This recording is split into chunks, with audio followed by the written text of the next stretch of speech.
Dear viewers, আসসালামু আলাইকুম। Unique banking channel থেকে আমি একে এম নুরুল ইসলাম বলছি। এখন আমি ফিউচার টেন্স সম্পর্কে আলোচনা করব। তো ফিউচার মানে ভবিষ্যৎ। ভবিষ্যতে অনির্দিষ্ট কালে কোনো একটি কাজ সম্পন্ন হবে বা করা হবে, বা কর্তা বা নমিনেটিভ বা কোনো পার্সন করবে, সেরকম যদি বোঝা যায় তখন তাকে বলা হবে ফিউচার ইনডেফিনিট টেন্স। তো এটার এখানে যে জিনিসটা লক্ষণীয় সেটা হচ্ছে, আমি উদাহরণ দিচ্ছি, উদাহরণ দিলে জিনিসটা ক্লিয়ার হবে।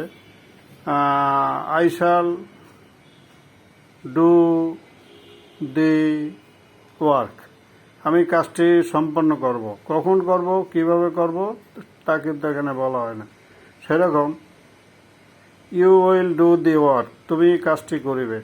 হি উইল ডু দি ওয়ার্ক, সে কাজটি করিবে। এইভাবে এইভাবে যে উদাহরণ আছে সেটা কি আমরা বলবো। এগুলো হচ্ছে ফিউচার টেন্সের উদাহরণ। আমি করিব, সে করিবে, তুমি করিবে, আমি যাইব, তাহারা যাইবে, তাহারা খাইবে, তাহারা করিবে, they will do, they will work, they will swim. এভাবে ভবিষ্যতে কোনো অনির্দিষ্টকালে যদি কোনো একটি কাজ সম্পন্ন হওয়া বোঝায় তখন তাকে আমরা বলবো কি ফিউচার ইনডেফিনিট টেন্স। তো এখানে যে জিনিসটা বিষয় লক্ষণীয় সেটা হচ্ছে, এখানে ভার্বের ফর্ম হবে প্রেজেন্ট ফর্ম। আমরা জানি ভার্বের তিনটা ফর্ম আছে, একটা হলো প্রেজেন্ট ফর্ম, আরেকটা হলো পাস্ট ফর্ম, আরেকটা হলো পাস্ট পার্টিসিপল ফর্ম। তো যাই হোক, এখানে আরেকটি অতিরিক্ত জিনিস আছে, সেটা হচ্ছে শ্যাল এবং উইলের ব্যবহার। শ্যাল এবং উইলের ব্যবহার এখানে আমরা পাবো। তাই আই মানে আমি, আমি হলো ফার্স্ট পারসন। তো এই ফার্স্ট পারসন আমি বা উই, সিঙ্গুলার বা প্লুরাল যেটাই হোক না কেন, এরপরে শ্যাল বসবে। তারপরে হি মানে সে, থার্ড পারসন সিঙ্গুলার নাম্বার বা থার্ড পারসন প্লুরাল নাম্বার হলে উইল বসবে। আচ্ছা, আর ভার্বের ফর্ম হবে পাস্ট ফর্ম, সরি, ভার্বের ফর্ম হবে প্রেজেন্ট ফর্ম। আমরা আগেই শিখেছি যে ভার্বের তিনটে ফর্ম আছে, একটা হলো প্রেজেন্ট ফর্ম, একটা হলো পাস্ট ফর্ম, আর একটা হলো পাস্ট পার্টিসিপল ফর্ম। এখন এখানে উইল এবং শ্যালের ব্যবহার। শ্যাল বসবে ফার্স্ট পারসনের পরে।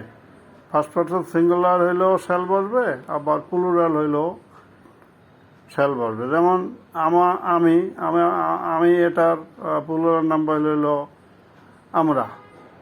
আই এর প্লুরাল নাম্বার হইল আমরা, উই। আই বা উইয়ের পরে বলবে শ্যাল, মানে ফার্স্ট পারসনের পরে শ্যাল বসবে। আচ্ছা, তারপরে সেকেন্ড পারসনের পরে বসবে will, you will do the work. তারপরে যে বিষয়টি হচ্ছে সেটা হচ্ছে, নমিনেটিভ যদি থার্ড পারসন সিঙ্গুলার নাম্বার হয় তাহলে উইল বলবে, যেমন he will do, they will do. আচ্ছা, এখন আমি কয়েকটা উদাহরণ দিচ্ছি। যেমন আই শ্যাল ডু, আমি করব। ইউ উইল ডু, তুমি করবে। হি উইল ডু, সে করবে।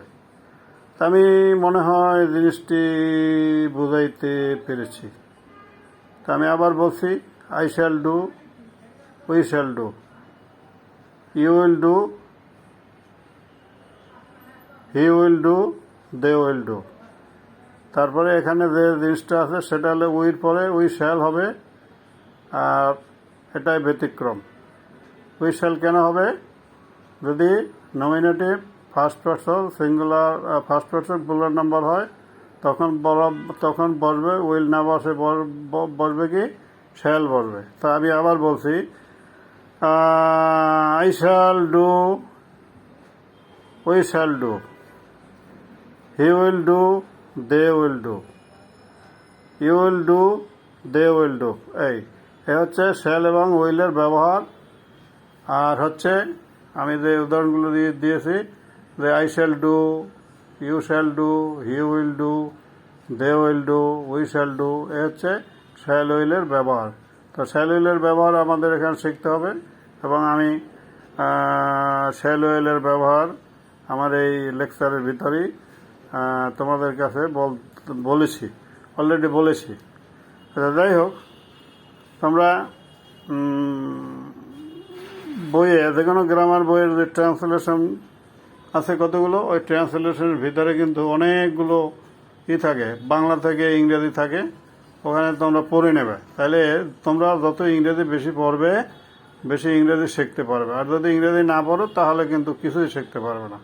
তো যাই হোক, আমি আমার যে ফিউচার ইনডেফিনিট টেন্সের কথা এখানে শেষ করছি। তো আরেকবার আমি একটু রিপিট করছি, ভবিষ্যতে কোনো কাজ সংঘটিত হইবে অর্থাৎ করা হবে, এরকম যদি বোঝায় তাহলে সেটাকে বলবো আমরা ফিউচার ইনডেফিনিট টেন্স। আচ্ছা, এখানে শ্যাল এবং উইলের ব্যবহারটা খুব গুরুত্বপূর্ণ। তারপরে 3 নম্বর হচ্ছে ভার্বের যে ফর্ম, সে ফর্মটি হবে প্রেজেন্ট ফর্ম। তো এই হচ্ছে ফিউচার ইনডেফিনিট টেন্স সম্পর্কে মোটামুটি একটা ধারণা। তো বন্ধুরা, তোমাদের কাছে আমি আরেকটি কথা বারবার বলছি, তোমরা কিন্তু এই shall, will, have, has, is, am, are, ও, ওয়াজ, ওয়ার এগুলোর ব্যবহার ভালোভাবে শিখবে। আর এগুলো যদি ব্যবহার না জানো তাহলে কিন্তু তোমরা টেন্স শিখতে পারবে না। যাই হোক, আমি আর কথা বাড়াবো না, আমার কথা এখানে শেষ করছি। Up to this future indefinite tense. Thank you all.